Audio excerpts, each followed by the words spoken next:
Friends gardening ഷെഫിൻ്റെ പുതിയ വീഡിയോയിലേക്ക് എല്ലാവർക്കും സ്വാഗതം. ഇന്ന് ബ്രിഞ്ചാൾ വെച്ചിട്ട് ചെയ്യാൻ പറ്റുന്ന ഒരു നല്ല ഈസി റെസിപ്പിയാണ് കേട്ടോ.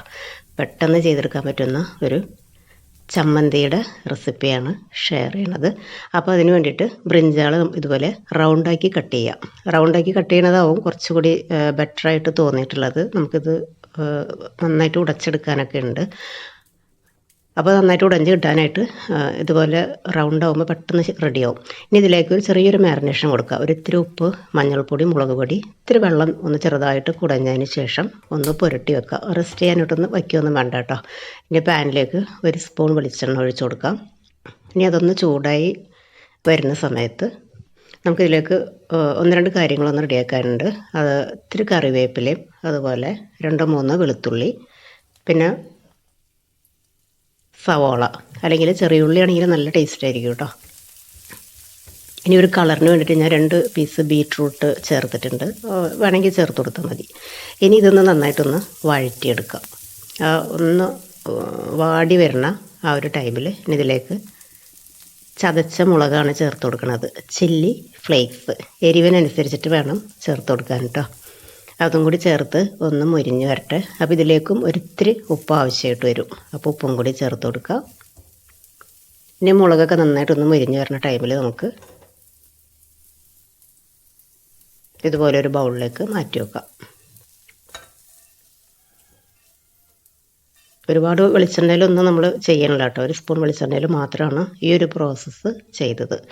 ഇനി നമ്മൾ ഈ ഒരു പാനിലേക്ക് തന്നെ ബ്രിഞ്ചാളൊന്ന് ഫ്രൈ ചെയ്യണം. അതിന് മുമ്പായിട്ട് പാനിൽ ഇതുപോലെ ചതച്ച മുളകിൻ്റെ തരികളൊന്നും ഇല്ലാതിരിക്കണം കേട്ടോ, അല്ലെങ്കിൽ പെട്ടെന്ന് കരിഞ്ഞ് പിടിക്കും. ഇനി ഒരു ഇത്തിരി വെളിച്ചെണ്ണയും കൂടി ചേർത്തിട്ടുണ്ട്. ഏത് തരം ഓയിലായാലും കുഴപ്പമില്ല. എന്നിട്ട് നമുക്ക് ബ്രിഞ്ചാളിൻ്റെ പീസ് ഇതുപോലെ ഇട്ടിട്ട് 2 സൈഡും തിരിച്ചു മറിച്ച് ഇട്ടിട്ട് ഒന്ന് വാട്ടിയെടുക്കണം.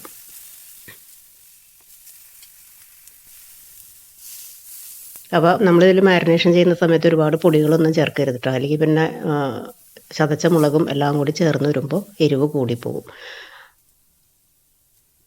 ആ ഒരു ടൈമിൽ അതൊരു സൈഡ് കൂടി റെഡിയാകാനുണ്ട്. അപ്പോഴേക്കും നമ്മളിത് മിക്സിയുടെ ജാറിലിട്ടൊന്ന് ഇതുപോലെ ഒന്ന് ചതച്ചെടുക്കാം. ഒരുപാട് പേസ്റ്റ് ആക്കേണ്ട ആവശ്യമില്ല. ഇനി നമുക്ക് ഇതുപോലെ 2 സൈഡും നന്നായിട്ടൊന്ന് കുക്കായി വന്നിട്ടുള്ള ബ്രിഞ്ചാൾ ഗ്യാസ് ഓഫാക്കിയതിന് ശേഷം ഈ ഒരു ബൗളിലേക്ക് തന്നെ ഇട്ട് കൊടുക്കാം.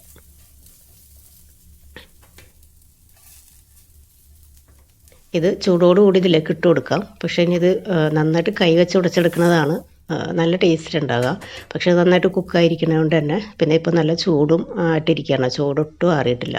അപ്പോൾ അതിലേക്ക് ഇത്തിരി പുളിവെള്ളവും കൂടി ചേർത്തിട്ട് സ്പൂൺ വെച്ചിട്ട് തന്നെ ഉടച്ചെടുക്കാം. ഞാൻ കൈ വെച്ച് ചെയ്തപ്പോൾ ഭയങ്കര ചൂടാറി കഴിഞ്ഞാൽ നമുക്ക് കൈ വെച്ച് റെഡിയാക്കി എടുത്താലും മതി കേട്ടോ. അതല്ലെങ്കിൽ സ്പൂൺ വെച്ച് ഇതുപോലെ ചെയ്തെടുക്കുമ്പോൾ പെട്ടെന്ന് ഇതെല്ലാം മിക്സായി കിട്ടും. അപ്പോൾ നമ്മളൊരു പീസ് ബീറ്റ്റൂട്ടൊക്കെ ചേർത്ത് കൊടുത്തിട്ട് തന്നെ ചമ്മന്തിക്ക് നല്ല കളർ കിട്ടും. പിന്നെ പുളി, ഉപ്പ്, എരിവ് ഇതൊക്കെ നിങ്ങളുടെ ഇഷ്ടത്തിനനുസരിച്ച് അഡ്ജസ്റ്റ് ചെയ്തെടുക്കാം. ഒരിത്തിരി പുളിയും കൂടി വേണമായിരുന്നു. അപ്പോൾ ഞാൻ കുറച്ച് പുളിയും കൂടി ചേർത്തിട്ടുണ്ട്.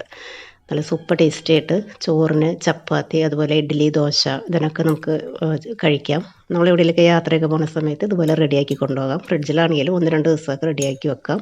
കുട്ടികൾക്കൊക്കെ ലഞ്ച് ബോക്സിൽ കൊടുത്തു വിടാനും നല്ല ടേസ്റ്റി ആയിട്ടുള്ള ഒരു ചമ്മന്തിയുടെ റെസിപ്പിയാണ് കേട്ടോ. അപ്പോൾ ഇതുപോലെ ട്രൈ ചെയ്യാത്തവർ ഒന്ന് ട്രൈ ചെയ്ത് നോക്കുക. വീഡിയോ കണ്ടുകൊണ്ടിരിക്കുന്ന സമയത്ത് വീഡിയോ ഇഷ്ടപ്പെടുകയാണെങ്കിൽ ഒന്ന് മറക്കാതെ ലൈക്ക് ചെയ്തിട്ട് പോകണം കേട്ടോ. അതുപോലെ പിന്നെ ഫ്രണ്ട്സിനും റിലേറ്റീവ്സിനൊക്കെ വീഡിയോ ഒന്ന് ഷെയർ ചെയ്ത് കൊടുക്കുക. അടുത്ത വീഡിയോയിൽ കാണുന്നത് വരെ താങ്ക് യു.